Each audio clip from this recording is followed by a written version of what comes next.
Finally ముహూర్తం పెట్టేసారు భయ్య. అదే నేను మాట్లాడేది మన సందీప్ రెడ్డి వంగ గారు అండ్ అలాగే మన ప్రభాస్ గారు లీడ్ రోల్ వచ్చినటువంటి 'స్పిరిట్' మూవీకి సంబంధించినటువంటి షూటింగ్ గురించి. అండ్ ఈ మూవీ షూటింగ్ అనేది అఫీషియల్లీ స్టార్ట్ చేసామని చెప్పి సందీప్ రెడ్డి వంగ గారు అయితే అఫీషియల్ సోషల్ మీడియాలో అయితే మనకి పిక్ అప్లోడ్ చేయడం అయితే జరిగింది. సో దాన్ని బట్టి ఆల్మోస్ట్ అందరూ ఫ్యాన్స్ అందరూ రచ్చ పీక్స్‌లో అయితే ఉంది. బట్ ఇప్పుడైతే కొన్ని ఈ మూవీకి సంబంధించినటువంటి రూమర్స్ అయితే వినబడుతున్నాయి. సో ఈ మూవీకి సంబంధించినటువంటి ఒక చిన్న గ్లిప్స్ వీడియో టైప్ అయితే రిలీజ్ చేశారు. సో అందులో ఎవరు కనిపించలేదు, జస్ట్ బ్యాక్‌గ్రౌండ్‌లో సాంగ్స్ ఒకటే ఉంది. సో అంత వైల్డ్ క్యారెక్టర్ అని చెప్పి ప్రభాస్ గారి క్యారెక్టరైజేషన్ అనేది కొంచెం హైలైట్ చేస్తే అయితే మనకి టీజర్ అనేది రిలీజ్ చేస్తారు. బట్ ఇప్పుడైతే ఒక పోస్టర్ అని చెప్పేది అఫీషియల్లీ పోస్టర్ కాదు, ఒక లుక్ అనేది మనకి సోషల్ మీడియాలో లీక్ అయింది. సో ఇది అఫీషియలా, నాన్ అఫీషియలా, అండ్ అలాగే దీంతో పాటు ఇంకేమైనా పిక్స్ లీక్ అయ్యాయి. సో ఈ డీటెయిల్స్ అన్ని ఈరోజు వీడియోలో మాట్లాడుకోబోతున్నాం. సో కొత్త యూజర్స్ అలాగే మన ఛానల్ సబ్స్క్రైబ్ చేసుకోకపోతే వెంటనే మన ఛానల్ సబ్స్క్రైబ్ చేసుకోండి. పక్కన బెల్ ఐకాన్ కూడా ఆల్ మీద ట్యాప్ చేసుకోండి. నేను చేసే ఫర్దర్ అప్డేట్స్ అన్ని మీకు నోటిఫికేషన్ ద్వారా రావడం జరుగుతాయి.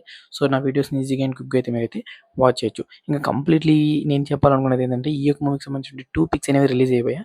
సో ఆ 2 పిక్స్ అనేవి మీకు ఇప్పుడు డిస్ప్లే చేస్తున్నాను చూడండి కంప్లీట్లీ. సో ఈ 2 పిక్స్‌లో ఏంటంటే ప్రభాస్ గారి లుక్ అనేది కొంచెం డిఫరెంట్ ఓరియెంటెడ్‌లో ఉంది. సో 2 డిఫరెంట్ లుక్స్‌లో అయితే మనకి కనిపిపోతున్నారు ప్రభాస్ అని చెప్పి అయితే క్లారిటీ వస్తుంది. అండ్ కంపేర్ టు రూమర్స్‌ని బట్టి ఈ యొక్క వీడియో చేయడం జరిగింది కాబట్టి సో 2 డిఫరెంట్ లుక్స్‌లో ఏంటంటే 2 క్యారెక్టరైజేషన్ అనేది మనకి రివీల్ చేశారు. సో వన్స్ వచ్చేసరికి కంప్లీట్‌లీ ఒక జైల్ థీమ్‌లో ఒక కాఫ్ లుక్‌లో అయితే ఉంది. ఇంకోటి వచ్చేసరికి ఒక జెన్యూన్‌గా కాఫ్ ఔట్ సైడ్ ఒక ఇన్వెస్టిగేషన్ ఆఫీసర్‌గా ఎలా అయితే ఉంటదో సో ఆ ఒక లుక్‌లో అయితే ఉండడం జరిగింది. సో ఓవరాల్ స్టోరీ వైస్ గానండి, ఇంకా క్యారెక్టరైజేషన్ వైస్ గానండి, సో మనోడి ఆ సీన్స్ వైస్ గానండి, సో వీటికి సంబంధించిన ఎటువంటి అప్డేట్ అనేది తెలీదు. జస్ట్ ఈ పిక్స్ అనేవి మనకి ఇంటర్నెట్‌లో వైరల్ అవుతున్నాయి కాబట్టి దీనికి సంబంధించి మన సబ్స్క్రైబర్స్ షేర్ చేసుకోవాలి కాబట్టి సో ఈ 2 పిక్స్‌కి సంబంధించి నేనైతే వీడియోస్ చేయడం జరిగింది.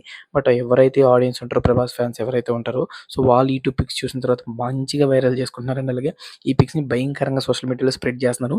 ఎందుకంటే సందీప్ రెడ్డి వంగ గారికి సంబంధించిన ఎటువంటి అప్డేట్ అనేది మనకి ఇంకా రాలేదు కాబట్టి సో రిలీజ్ అయినటువంటి లీక్స్ మీదే డిపెండ్ అయ్యే ఆడియన్స్ అందరూ ఎవరైతే ఉంటారో ప్రభాస్ ఫ్యాన్స్ సో వాళ్ళందరూ అయితే హల్చల్ చేస్తున్నారు. సో ఓవరాల్ ఈ 2 పిక్స్ అనేవి నాకైతే కొంచెం మెజారిటీకి అయితే ఛాన్సెస్ అనేవి ఇంకొంచెం పెట్టాయి. ఎందుకంటే క్యూరియాసిటీ కూడా ఇంకొంచెం పెరిగింది. ఎందుకంటే ఈ మూవీ ఎలా ఉంటుందిరా పైన ఊహల్లో కూడా మనకి ఎటువంటి విజువలైజేషన్ కూడా అయితే మనకి లేదు. బట్ లీక్ అయిన ఈ పిక్స్ వల్ల ఒక విజువలైజేషన్ అనేది మనకి దొరికిందని అనుకుంటున్నాను. సో ఇలాంటి మోర్ ఇంట్రెస్టింగ్ అప్డేట్స్ కోసం అలాగే మన ఛానల్ సబ్స్క్రైబ్ చేసుకున్న లింక్ ఉంటే వెంటనే కింద సబ్స్క్రైబ్ బటన్ క్లిక్ చేసి సబ్స్క్రైబ్ చేసుకోండి. అలాగే పక్కన బెల్ ఐకాన్ కూడా ఆల్ మీద ట్యాప్ చేసుకోండి. ఎందుకంటే నేను చేసే ఫర్దర్ అప్డేట్స్ అన్నీ మీకు నోటిఫికేషన్ పరంగా రావడం జరుగుతుంది. సో నా వీడియోస్ని ఈజీగా అండ్ ఫాస్ట్‌గా అయితే వాచ్ చేయొచ్చు. అండ్ అఖండకి సంబంధించిన ఆల్ అప్డేట్స్ అనేది అఖండ ప్లేలిస్ట్‌ని సెపరేట్ క్రియేట్ చేసి మన ప్లేలిస్ట్ సెక్షన్‌లో పెట్టడం జరిగింది. సో వన్స్ అఖండ ప్లేలిస్ట్ సెక్షన్‌లోకి వెళ్ళినట్టయితే అఖండకి సంబంధించిన ఆల్ అప్డేట్స్ అనేవి అయితే మీకు దొరకడం జరుగుతుంది. సో ఇలాంటి మోర్ ఇంట్రెస్టింగ్ అప్డేట్స్ కోసం ఛానల్ సబ్స్క్రైబ్ చేసుకొని ఈ వీడియోకి లైక్ చేసుకొని కామెంట్ సెక్షన్‌లో మీరేమనుకున్నారు ఈ మూవీ గురించి తప్పకుండా జెన్యూన్‌గా కామెంట్ చేసేసి వెళ్ళండి.